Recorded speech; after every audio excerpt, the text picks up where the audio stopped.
자, 여러분 안녕하세요. 디네마로 남말리 네 받다비요. 코리아로 콜레 스왈리တဆင့်ချင်း detail တင်ပေးသွားမယ်ပေါ့နော်ရှေ့တရက်ကနိုင်ကြည့်နေဗီဒီယိုလေးရလဲအားလုံးအတွက်အကျိုးရှိမယ်လို့ထင်ပါတယ်အဲ့တော့ဒီနေ့မှာတော့ပတ်စံနေပါရေးတွက်တဲ့အခါမျိုးဒီကိုရီးယားလိုနံပါတ်တွေပြောရတော့မယ်ဆိုလို့ရှင်ကြောက်တဲ့သူတွေအတွက်နံပါတ်နဲ့ပတ်သက်ပြီးတော့တည်တံ့တင်ပေးပါမယ်နံပါတ်နဲ့ထဲမှာဆိုလို့ရှင်ကြတော့ဒီနံပါတ်ကဒီမှာပုံမှာပြထားသလိုမျိုးပဲနှစ်မျိုးရှိတယ်ပေါ့နော် Korean native number ရဲ့ Sino number ရဲ့ပေါ့အဲ့တော့ Korean native number ဆိုတာအလွယ်ပြောရရင်ရောတို့တို့အားလုံးသိပြီးသားဖြစ်တဲ့ Hana Durse အဲ့ဒါ Korean native number အဲ့လိုမဟုတ်ဘဲနဲ့တရုတ်ကနေပြီးသူတို့ယူထားတဲ့ Iri Samsa ဒါတွေကကြတော့ Sino number ဖြစ်တယ်ပေါ့နော်အဲ့တော့ဒီအခုလောဆယ်မှာတော့ဒီဗီဒီယိုထဲမှာ Sino number တွေကိုပဲအသားပေးပြီးတော့ပြောသွားမှာဖြစ်တယ်ပေါ့နော် native number ကတော့မပြောသေးဘူးပေါ့Sino number ဆိုတာကကြတော့ပတ်စံနေကြီးတွက်မလားဖုန်းနံပါတ်တွေပြောမလားအခန်းနံပါတ်ဘတ်စကားနံပါတ်ဒီလိုမျိုးပြောတဲ့ခါတွေမှာအသုံးဝင်တဲ့အရေးကြီးတဲ့ထဲမှာပါတယ်ပေါ့နော်ဒါကြောင့်မို့လို့ Sino number ကိုဒီနေ့အရင်ဆုံးပြပြပေးသွားမှာဖြစ်ပါတယ်အဲ့တော့ Sino number ကလည်းဒီ3ညကနေစပြီးတော့မှတော့1000ကျော်အထိကိုပြောပြပေးမှာဖြစ်တဲ့အတွက်တရက်ထဲနဲ့တော့ဗီဒီယိုလေးကမပြီးရဖြစ်တဲ့အတွက်ဗီဒီယိုလေးကတော့ထုံးစံအတိုင်းနှစ်ပိုင်းလေးဖြစ်သွားပါမယ်ဒါဆိုလို့ရှိရင်ဒီနေ့ Sino number လေးကိုဆက်သွားလိုက်ပါမယ်နော်အဲ့တော့တီးပြီးသားသူရောမတီးသေးတဲ့သူရောပြန်ပြီးတော့လေ့လာလို့ရအောင် Sino number ဆိုတာဘာလေးတွေကိုခေါ်ရလဲဆိုတာဒီမှာပြထားပြီးပါတယ်အဲ့တော့တုံညပေါ့နော်တုံညကိုခုံလို့လည်းခေါ်ကြတယ်ရောင်းလို့လည်းခေါ်ကြတယ်ဒါပေမဲ့ခုံလို့ပဲဒီမှာထည့်ပေးထားတယ်ပို့ပြီးတော့မှတ်ရအောင်လွယ်အောင်လို့ပေါ့နော်ဖုန်းနံပါတ်တွေပါပြောတဲ့အခါမှာလည်းဒီခုံနဲ့ပဲတုံးကြပါတယ်အဲ့တော့တစ်ကနေပြီးတုံညကနေပြီးတော့10ထိပေါ့နော်ခုံ1 2 3 4 5 6 7 8 9 10 0, 1, 2, 3, 4, 5, 6, 7, 8, 9, 10ဒါက10လုံးဒီ10လုံးကိုတော့ရတော့မဖြစ်မနေချက်ကပါဖြစ်ပါတယ်ဒီ10လုံးကိုမဖြစ်မနေချက်ကမယ်ဒါဆိုရင်နောက်ကဟာတွေချက်စရာမလိုပါဘူးချက်စရာမလိုအောင်လို့လည်းဒီဗီဒီယိုမှာ detail လေးပြပြပေးသွားပါမယ်အဲ့တော့ချက်စရာမလိုအောင်တင်ပေးတာမှာဖြစ်ပါတယ်အဲ့တော့ဒါကတစ်ကနေပြီးတော့10ထိပေါ့နော်ဒီနေရာမှာတခုသတိထားရမှာကဘာလဲဆိုလို့ရှိရင်ဒီ native number နဲ့မတူတဲ့တစ်ချက်ပေါ့နော် native number တွေကအမတို့ထိပ်စီးလေးတွေပြောင်းသွားတယ်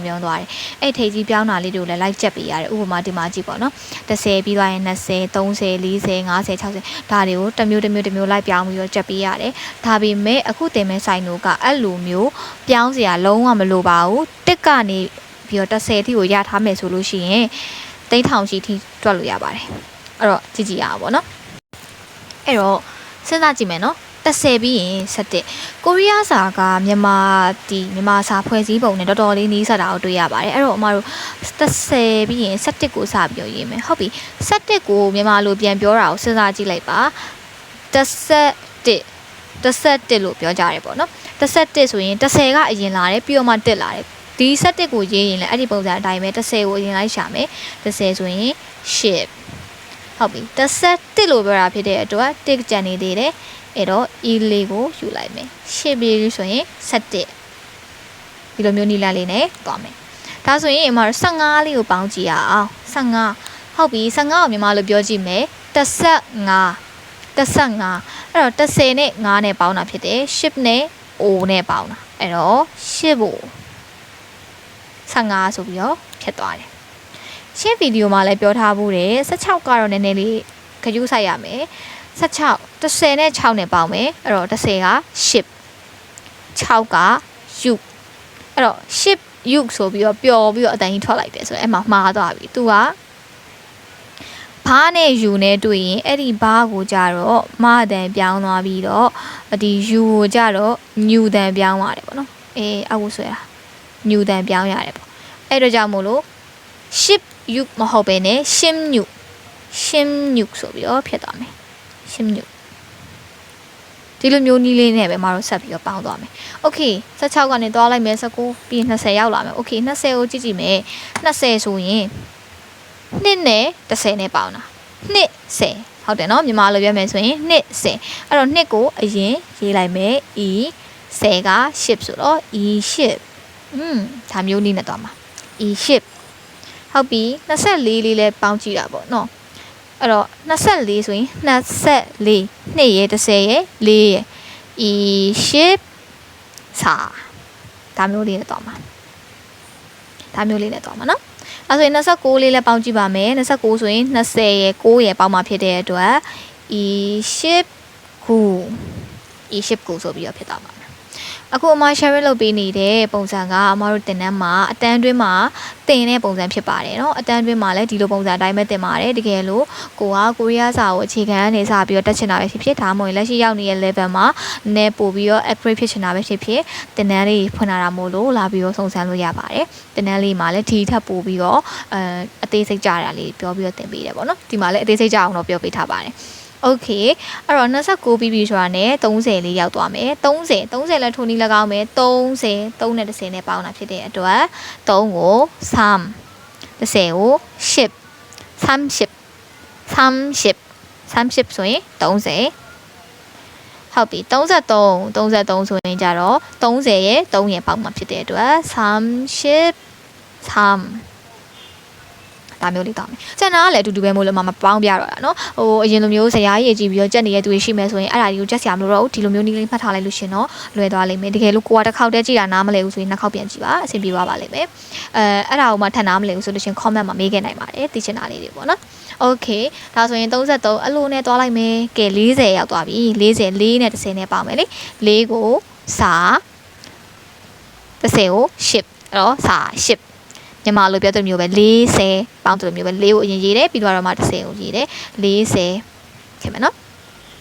ပြီးပြီဆိုရင်40နဲ့မှ9 40ဆိုရင်40နဲ့9နဲ့ပေါင်းမယ်ဒါဆိုရင်47 40နဲ့မှ9ဆိုပြီးတော့ဖြစ်သွားမယ်ဒါဆိုရင်ဒီထီလေးအားလုံးရကြမယ်လို့ထင်ပါတယ်เนาะအဲ့တော့အမဗီဒီယိုဆိုတော့မဆောင်မိတော့ဘူးဖြတ်လိုက်တော့မယ်လိုချင်တဲ့သူကဒါလေးကို screenshot လေးရိုက်ပြီးတော့ပြန်မျိုးမှတ်ထားနိုင်ပါတယ်လေးသွားမယ်50ကိုဆိုရင် O 10ကိုဆိုရင်10 O10 ဒါဆိုရင်50 O10 က50ဒါဆိုရင်58ဆိုရင်50နဲ့8နဲ့ပါအောင်မယ်ဒါဆို O18 58 Okay 58ပြီးရင်60ဆိုလို့ရှိရင်6နဲ့10နဲ့ပါ6 60ဒါဆိုရင်60နဲ့မှ3ဒါဆိုရင်U10 ပြီးရင်80ဆိုလို့ရှိရင်70ဆိုရင်80အဲ့တော့80နဲ့မှ5ဆိုရင်70ကို80နဲ့5နဲ့ပေါင်းပါဦး80နဲ့5နဲ့ပေါင်းပါဆိုတော့70ကိုပြီးရင်80ကဲ80ဆိုလို့ရှိရင်80က58 80နဲ့မှ2ဆိုရင်58ပြီ82ဖြစ်သွား90ဟော90ဆိုရင်90 99 9ရဲ့10 9ရဲ့ပေါင်းမှာဖြစ်တဲ့အတွက်ကြောင့်မို့လို့